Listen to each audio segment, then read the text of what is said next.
লিখন ওই যে হিজলা আমার বিয়া করবো কইছে। হয় এখন মামুনের মায়েরও বিয়ের ফুল পড়ছে। চাচি আম্মেরে যে বিয়ে করতে চাই এই মালটা কেডা? আমার একটা বালো তুলতে পারবে না। বিয়ের বাজারে যতই কদর উঠুক চাচি আমার বিয়ে করবে না। তার কারণ আমার বলার আর কেউ নাই। না না না চাচি, আপনি তো ভুল বুঝতে আছেন। মামুন আসলে একা নাই, মামুনের দুই কুলে দুইটা বউ আছে এবং টিকটকে হাজারো নারী আছে। তা চাচি মামুনের সংসার জীবন কেমন, সে এবং তার বউয়ের মধ্যে সম্পর্কটা কেমন? আবার দরজা লাগায় ওরা দুজনে, ওই ওরে মারছে ওই ওরে মারছে। চাচি আপনার বোঝায় ভুল আছে, দরজা আটকিয়ে কেউ মারামারি করে না, যা করে তা মারামারি না।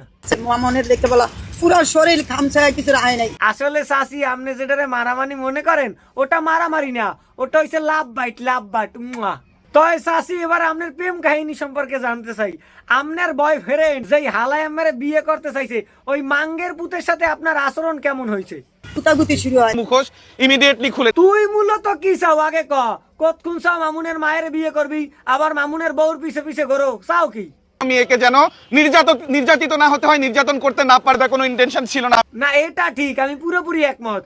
পৃথিবীর সমস্ত নারী তোমার কাছে নিরাপদ, কারণ হালা তুই তো নিজেই একটা নারী। তুমি মূলত জীবনে কি করছো, কতটুকু ত্যাগ করছো ওইটা একটু শুনতে চাই। পুরুষাঙ্গে লাথি মার। শুধু কি লাতিই দেছে না অন্য কিছুও দেছে? আমরাই আমার এখানে মাংস তুলে নিছে। অতএব বুঝতে পারছেন বাংলাদেশের নতুন সেলিব্রিটি ইজ আপকামিং। সে কে? মামুনের মায় আর মামুনের মায়ের প্রেমিক। ভালো থাকবেন সবাই, তাদের শুভ দাম্পত্য জীবনের জন্য শুভেচ্ছা জানাই। সবাই মিউচুয়াল করে এক হয়ে থাকবো।